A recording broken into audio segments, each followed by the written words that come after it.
In order to begin sewing on our clear elastic, we're going to start by doing just very few back and forward zigzag stitches. Straight stitches. Just very simple. Very simple straight stitches. Forward, maybe I would say 3, and then back. Just till we get to the end. Make sure your needle's up. Turn your dial to your 3-step zigzag stitch. Very important. When you're working with clear elastic, you have to work with a 3-step zigzag stitch. So what you do is find the middle part of your elastic, stretch it to where you get halfway on your waist fabric, middle of elastic with halfway of your fabric. Stretch it, just hold it there. And the reason why we stitched our elastic first and then stitched it on here was so you can have this back fabric to be able to pull as you sew on your elastic. If not, it would be harder to work with. So you just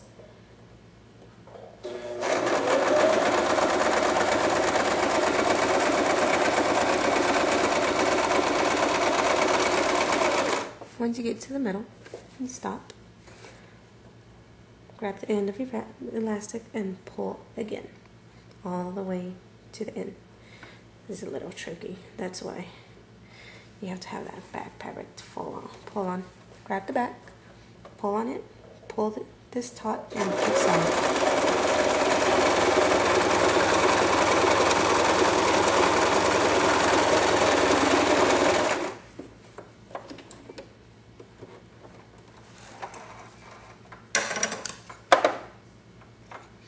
What I did there was I just tried to hold it down with my finger as it was going towards. Once I got here, obviously I had to let go.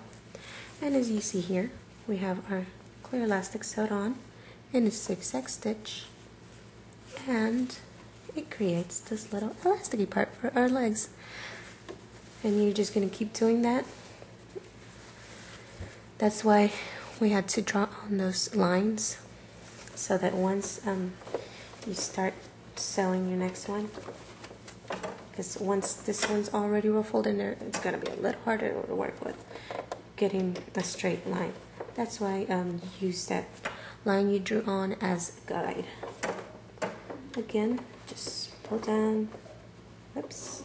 Pull thread a little longer, a little more. Like I said, just do 1 or 2 straight stitches.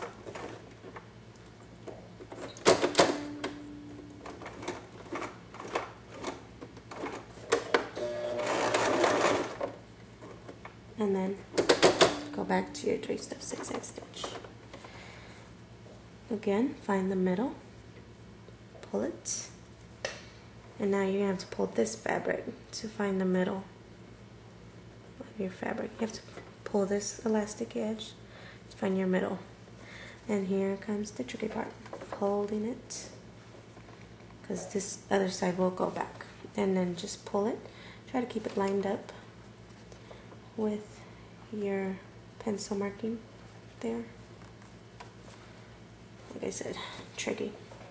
And success.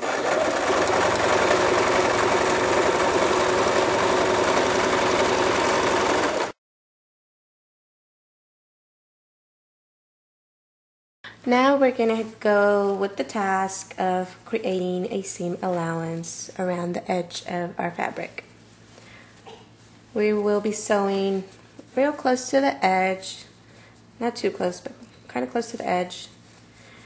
And every time we meet with an elastic, once we meet, we got to feel for that elastic. Once we meet that elastic with the needle, we're going to turn it around and sew away from the elastic. I like to start somewhere in the middle, in between.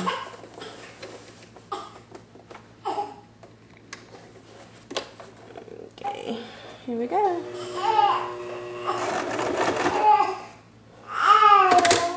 Whoops, helps if you put it back on your straight stitch. Don't worry, it's not an issue.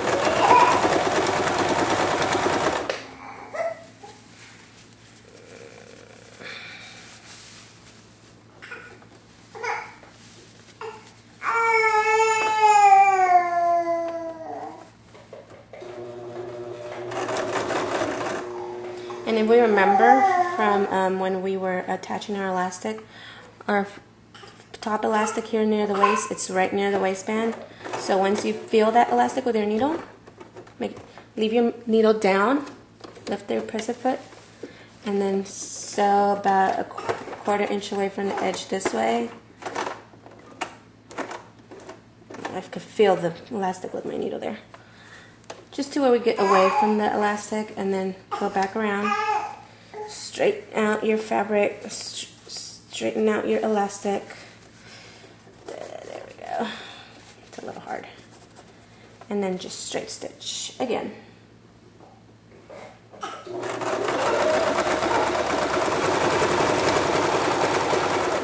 Remember to feel where your elastic is so that you'll know where to go back to the edge again.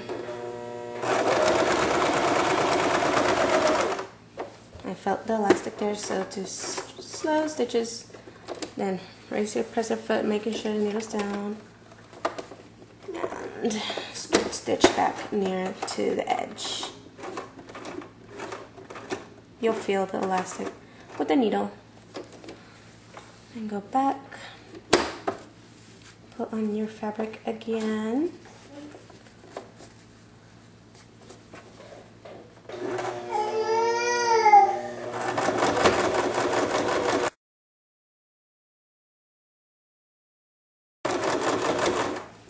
Oops, I forgot, I jumped a step here.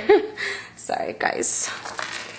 Before you start stitching, of course, remember to fold this piece in, because you're going to want to stitch these pieces together while you're doing this stitch already, so you don't have to keep going back and doing this.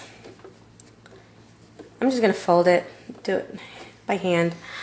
You could do with pins holding it down. I'm just going to do it like this for Pete's sake, because I already jumped a step, so